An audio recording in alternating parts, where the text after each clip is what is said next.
चलता है कि 1 लाख एकड़ से ज़्यादा ज़मीन चाहिए उत्तर प्रदेश को 2027 तक। वो ज़मीन को एक्वायर करना चाहते हैं। जो इतनी बड़ी बात कर रहे हैं, 1 लाख एकड़ से ऊपर लैंड एक्वायर करने जा रहे हैं। आखिरकार इनका बजट क्या था? क्या इनके पास बजट था? तो जो इन्वेस्टमेंट के लिए 5 लाख 4 लाख करोड़ के एमओयू किए थे, जब ज़मीन ही नहीं थी तो इसका मतलब एमओयू नहीं आए होंगे। ये बिजली जो हमारे गरीबों को सस्ती दी थी समाजवादियों ने, इन बीजेपी वालों से पूछिए कि दिल्ली और लखनऊ में सरकार आपकी है, अगर एक भी बिजली का कारखाना लगाया हो तो बता दें। वो नाम बताएं बीजेपी के लोग जो बिजली का कारखाना इन्होंने उत्तर प्रदेश में लगाया है। और बिजली तो लगाई नहीं, बिजली महंगी हो गई है।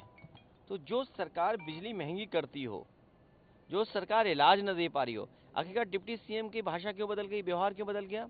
आप किसी अस्पताल में चले जाओ, गरीब को इलाज नहीं मिला, लंबी लाइनें लगी हुई हैं, बड़ी बड़ी लंबी लाइनें हैं, न दवाई न इलाज न कुछ नहीं इंतजाम हो पा रहा है। तो आखिर जिम्मेदार कौन है? ये डबल इंजन वाले जिम्मेदार हैं। तो इसीलिए जानबूझ करके इनको जवाब ना देना पड़े, इसीलिए भाषा उत्तर प्रदेश के सदन में खराब बोली, जिससे सदन स्थगित हो जाए। हमारे विधायक चाहते थे कि सरकार का जवाब स्पष्ट आए, चाहे किसान के सवाल पर, बिजली के सवाल पर, स्वास्थ्य के सवाल पर और किसानों के सवाल पर। सरकार भागना चाहती है, इसीलिए काम कर रही है। और 1 नेशन 1 इलेक्शन, ये मन विधान से चलने वाले लोग हैं। लोकतंत्र में एक तंत्र ये चलाना चाहते हैं, ये तानाशाही की तरफ लेना जाना चाहते हैं। जो रीजनल हैं, जो पार्टीज और जो ज़मीनी मुद्दे हैं, उनसे ध्यान हटा करके ये बड़े बड़े सवालों पर चुनाव करा करके पूरे देश को अपने हाथ में कब्जा करना चाहते हैं। सर, सीएम संभल को लेकर तमाम चीज़ों को लेकर विधानसभा में आक्रामक नजर आए हैं विपक्ष। क्या उन्हीं के अधिकारियों ने किया है? खेल तो उन्हीं के अधिकारियों का है। मुख्यमंत्री जी ने खेल अपने अधिकारियों के माध्यम से खेला है और अधिकारी बचने के लिए लगातार इस तरह का खेल कर रहे हैं, जानबूझ करके अपमानित कर रहे हैं वहाँ के लोगों को, खासकर मुसलमान भाइयों के घरों में छापा पाड़ रहे हैं, महिलाओं को अपमानित कर रहे हैं। और आज सुनने में आया कि सांसद के भी घर में पहुंचे हैं।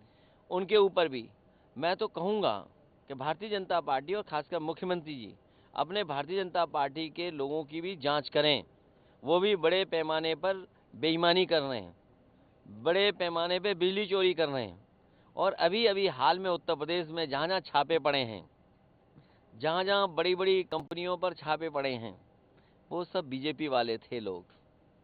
चाहे वो कानपुर हो, जहाँ जीएसटी की टीम हर गुटखे वाले के यहाँ बैठी हुई है। आखिरकार आप सोचिए ना, गुटखे वालों के यहाँ जीएसटी की टीम क्यों बैठी है? क्या सरकार को पहले नहीं पता था कि यहाँ पर खेल हो रहा है? क्या खेल को बढ़ावा देने के लिए, या खेल में और भी कोई खेल है जिसकी वजह से वहाँ जीएसटी की टीम बैठी हुई है? सरिया वाले के यहाँ छापा मारा इन्होंने, क्या वो भारतीय जनता पार्टी के लोग नहीं थे? सुनने में आया कि 500 करोड़ का उनके ऊपर घोटाला नजर आ रहा है। और मैं आपको याद दिलाना चाहता हूँ, बरेली के सबसे पहले बीजेपी वालों ने अपने ही बीजेपी वाले पे छापा मारा था। एक मस्टर्ड तेल वाले थे, सरसों तेल वाले। क्या जो छापा मारा था उसका क्या हुआ उनके ऊपर? अम्बेडकर जी की फोटो लेके आपके विधायक आज निकले हैं, सदन गए, वहाँ राहुल गांधी और बीजेपी के बीच बहस हुई है। बाबा साहब भीमराव अम्बेडकर जी पिछड़े, दलित, वंचित, शोषित और ज़मीन पर रहने वाले लोग, गरीबों के भगवान हैं। और भगवान की तरह उन्हें हमेशा सम्मान किया, भगवान की तरह पूजते हैं। आज भी गांव गांव आप जाएंगे तो उनके कैलेंडर होंगे, उनकी तस्वीर होगी, उन्हें लोग पूजते हैं।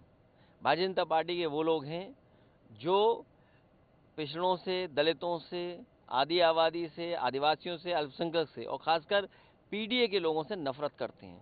पीडीए के लोगों का हक छीना है, पीडीए के लोगों को उन्होंने दूरियां बनाई हैं।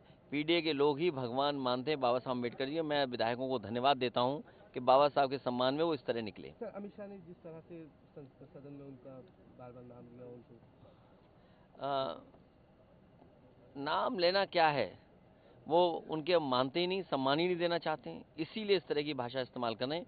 उन्हें जो लोग, सभी सांसद जो मांग कर रहे हैं, उनको सांसदों की मांग को मानना चाहिए। और अगर बाबा साहब भीमराव अम्बेडकर जी का अपमान किया है तो उसको माफ़ी मांगनी चाहिए। ये एआई नहीं है, ये कोई टेक्निकल फॉल्ट नहीं है, ये फॉल्ट आपके अंदर रहा जिसकी वजह से आपने ये बोला है। ये एआई नहीं है, ये आपका नेचुरल भाव है जो अंदर से निकल आया आपको बाबा साहब अम्बेडकर, इसीलिए हम लोग कहते थे लोकतंत्र खतरे में है, संविधान खतरे में है, और वो बात आज सामने आ गई राज्यसभा में और लोकसभा में। बीजेपी के लोग संविधान और लोकतंत्र पर नहीं विश्वास करते।